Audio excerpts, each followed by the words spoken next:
Now to Channel 10's decision to axe its flagship current affairs program, The Project. It's been on air for 16 years.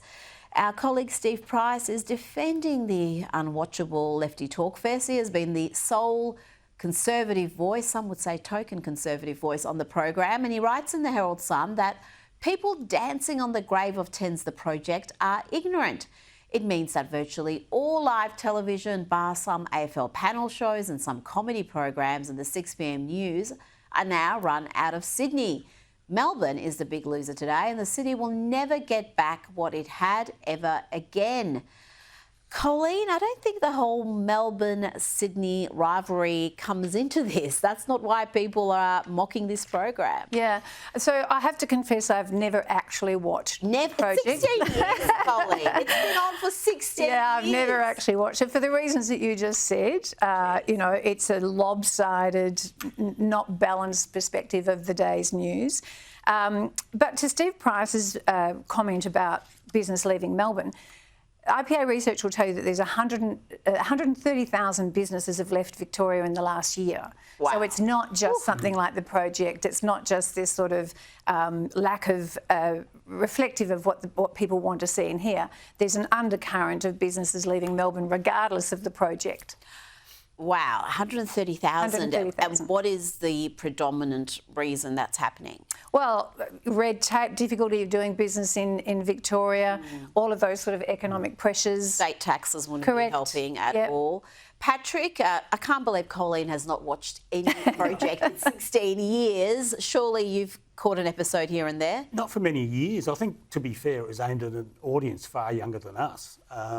It was sort of 16 years ago. You were that young, Patrick. Yes, true. Okay, but it always seemed that there was always a hint of sanctimony in the messaging of it, wasn't there? Yes, that's what I didn't like. It was the mix of sanctimony, arrogance, mixed with stupidity. I mean, if you have the sanctimony without the stupidity, or the stupidity without the sanctimony, it could work.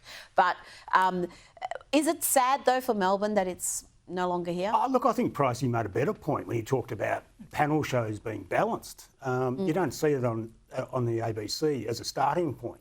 I mean, I always grew up to think that good TV was sort of disagreement and conflict and passionate opinions and you know, heavy debating, if you like. And you don't see a lot of that anymore. The middle has been lost on TV. But I hardly think the panel provided that. No. It really didn't. But, I mean, it is commercial TV. They're not obliged to have that balance. They don't have the charter like the ABC do. And the ABC never live up to that. Now, this is a only in Victoria story. Another disappointment for the Victorian taxpayer. The Labor government here have spent $250 million on a high-speed express busway from Doncaster to Melbourne. That was supposed to be high speed, as the name suggests, cut down travel times. But despite those promises from Premier Allen, it seems like this bus trip could take even longer, Colleen, because instead of 100-kilometre speed limits, we might be down to as low as 60 in sections. So we've spent $250 million to have a longer bus trip to the city from Doncaster. This has worked out well. It's like a Monty Python episode, isn't it? It's ridiculous. And apparently, of course, there's issues with the trains as well. There's always issues with the train. The new trains don't actually fit on the gauge of the new infrastructure that's being built. So it's just a crazy situation and like an extreme waste of taxpayers' money, not doing the planning that's required.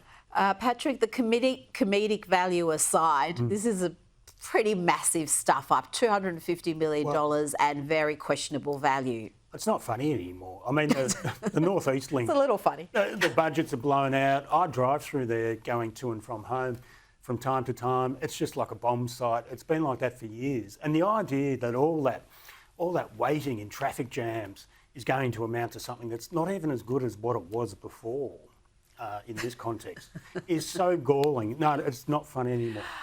It's a little bit funny, but not for the taxpayers, I've got to admit. Before you go, the United Nations Youth Branch has made some unbelievable claims saying that Queenslanders, young Queenslanders, can't have a night out or see their friends because they're terrified. They're being targeted by their government's adult crime, adult time youth crime crackdown. I think you're only targeted if you're breaking the law.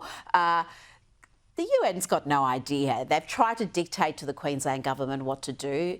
Premier Christofouli had no time for that, and they're continuing on with their campaign. I'm right behind Christofouli on this one. People have a right to feel safe when they go out, and I don't know what these youth people think that they do, that they go out, that they can't just go out and have a good time unless they break the law. I mean, it's an absurd sort of proposition to say that they're being targeted.